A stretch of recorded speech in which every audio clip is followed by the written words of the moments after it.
আজকে আমি তৈরি করব কাতলা কালিয়া। তো কাতলা কালিয়া যে দুই রকম রান্না করব, একটা তেল ঝাল আর একটা করব কাতলা কালিয়া। তো দেখুন মাছগুলো আমি নুন হলুদ মাখিয়ে আর ভেজে নিচ্ছি। তো নুন হলুদ মাখানোটার কি দেখাবো, অনেকবার দেখিয়েছি কি কি দেওয়া হয়। খুব ভালো করে ধুয়ে নেওয়া হয়, ধুয়ে নিয়ে একটুখানি নুন, একটু হলুদ, আর চাইলে আপনারা লেবুর রস একটু মাখিয়ে রাখতে পারেন, কারণ মাছের থেকে যে একটা আস্তে গন্ধ ছাড়ে অনেকের নাকে লাগে, সেটা সহ্য করতে পারে না, সেই কারণে। আর যদি মনে হয় দেবেন না, তা দিলেও চলবে। তেমনি নুন হলুদ মাখিয়েও ভাজতে পারে।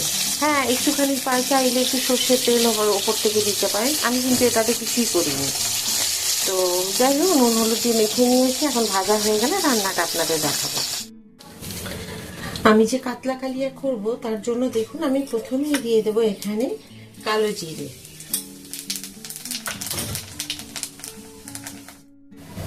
আমি যে তেল ঝাল রান্না করব তার জন্য মশলা নিয়েছি 2 চামচ পোস্ত, 2 চামচ কালো সর্ষে, হাফ ইঞ্চি আদা, একটা শুকনো লঙ্কা, 2টো কাঁচা লঙ্কা। ঝাল আপনারা আপনাদের ইচ্ছে মতো খাবেন। দিয়ে এটাকে আমি এখন এই দিয়ে দেবো।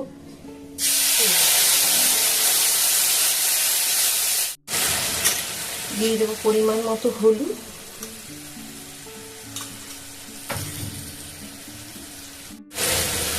দিয়ে দেবো নুন,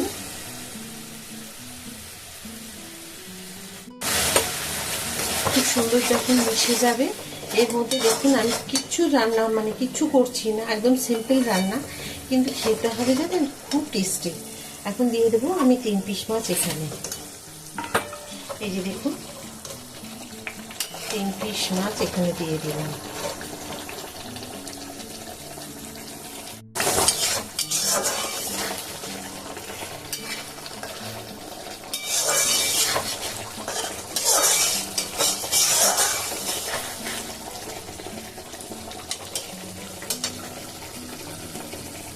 কাতলা মাছের মাথাটা দেখুন কি বড়, বেশ বড় মাছটা, কিন্তু আমি একটুখানি চেপে চেপে এগুলোকে ভেজে নিয়েছি। দেখুন খুব সুন্দর করে।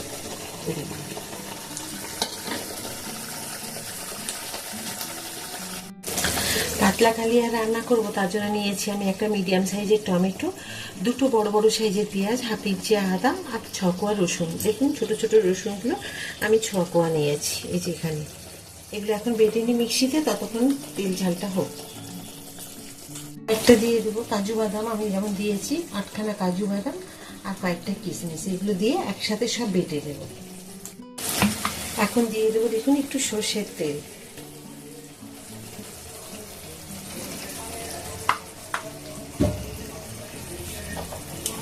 আমি একদম লো ফ্লেমে রেখে দিয়েছিলাম যাতে মাছটা বেশ ভালোভাবে একদম মশলার সাথে খুব ভালো মতো মিশে যায়।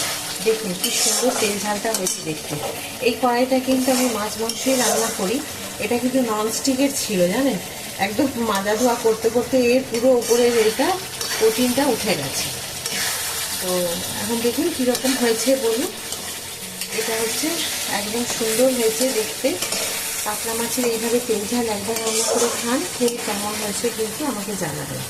খুব সুন্দর হয়, খুব টেস্টি হয়, ওই জন্যই আপনাদেরকে এই রান্নাটা আমি দেখালাম।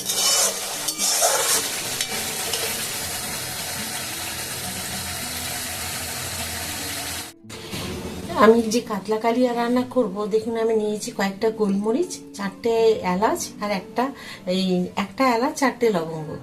আবার বলে দিই, 4টে লবঙ্গ, একটা এলাচ আর কয়েকটা গোলমরিচ। এগুলো আমি এখন একটুখানি হামালদিস্তায় থেতো করে নিয়ে তেলের মধ্যে ফোড়ন হিসাবে দেব। তো পরিমাণ মতো আমি এইটুকু নিয়েছি, আমাদের পরিমাণ যেহেতু কম, আপনাদের পরিমাণ বুঝে এটা নেবেন আর কি। ফোড়নটা দেব কালো জিরে, আর যে দেখুন হামালদিস্তায় থেতো করে নিয়েছি দিয়ে দিলাম।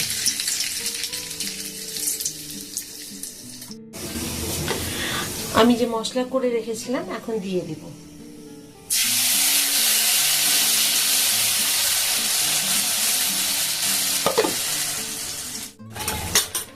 দেব আমি হলুদ পরিমাণ মতো,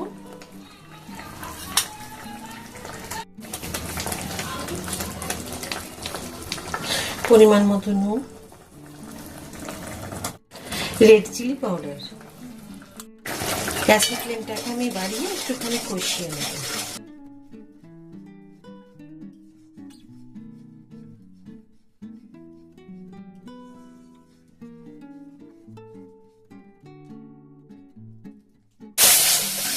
মশলা খুব সুন্দর কষানো হয়ে গেছে।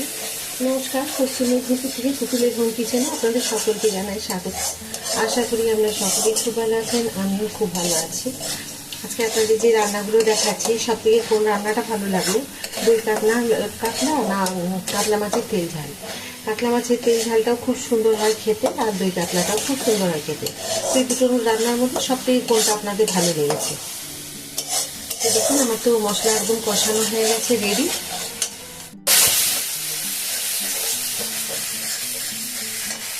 এখানে মশলা ধোয়া জল, তার সাথে আমি একটুখানি উষ্ণ গরম জল আমি দিয়ে দিলাম।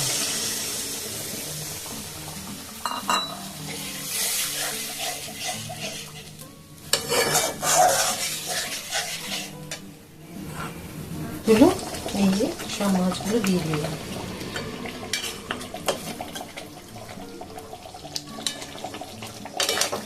এই যে দেখুন মাছগুলোকে সব আমি দিয়ে দিয়েছি।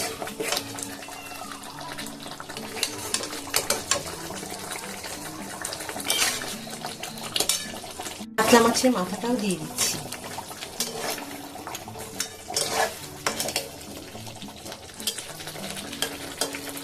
নামার কমপ্লিট, দেখুন দেখতে কি সুন্দর হয়েছে, আর গন্ধটাও খুব সুন্দর উঠছে।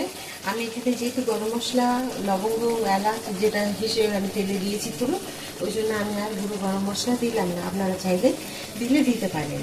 তবে এইভাবে প্লেনভাবে একটা রান্না যেটা কাতলা কালিয়া হয়, এটা খেতে কিন্তু খুব ভালো লাগে, খুব একটা রিচ হয় না একদম। আপনারা দেখেছেন খুব একটা বেশি রিচ নয়, অতিরিক্ত রিচ করেছি তা নয়। এটা কিন্তু সবাই খেতে পারবে, সেই কারণেই আমি এই কাতলা কালিয়াটা আজকে আপনাদেরকে রান্না করে দেখালাম। তো চলুন এখন আমি একটা বাটির মধ্যে ঢেলে নিই। হয়েছে আজকে এই যে কাতলা কালিয়া আর এখানে কাতলা মাছের তেল ঝাল, দুটো রান্নাই কিন্তু অসাধারণ। একটা ছেড়ে আরেকটা বলে এ আমায় দেখ, তো আমায় বলে এ আমায় খেয়ে দেখ। দুটোর টেস্ট কিন্তু দুরকম ভিন্ন, আলাদা একদম। আর খেতে তো বলেই দিচ্ছি একদমই সম্পূর্ণ আলাদা। আর রান্না করা তো খুবই সহজ, দেখালাম আপনাদেরকে। তো কেমন হয়েছে এটা তো আপনারা দেখেইছেন। আগাগোড়া ভিডিওটা যারা দেখেননি স্কিপ করে বেরিয়ে যাবেন না, পুরো রান্নাটা দেখে নেবেন কিভাবে আমি করেছি। তো আজকে যে দুটো রান্না করলাম আপনাদের কেমন লাগলো? আশা করি আপনাদের দুটো রান্নাই ভালো লেগেছে। যেটা সব থেকে বেশি ভালো লেগেছে সেটা আমাকে কমেন্ট করতে একদম ভুলবেন না। আর ভিডিওগুলো যদি ভালো লেগে থাকে আমার রান্নাগুলো ভিডিওর মধ্যে, তাহলে প্লিজ একটা লাইক করে দেবেন, সাবস্ক্রাইব আর শেয়ার করে আমার সাথে থাকবেন।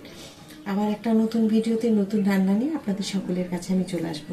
সবাই খুব ভালো থাকুন, সুস্থ থাকুন। নমস্কার।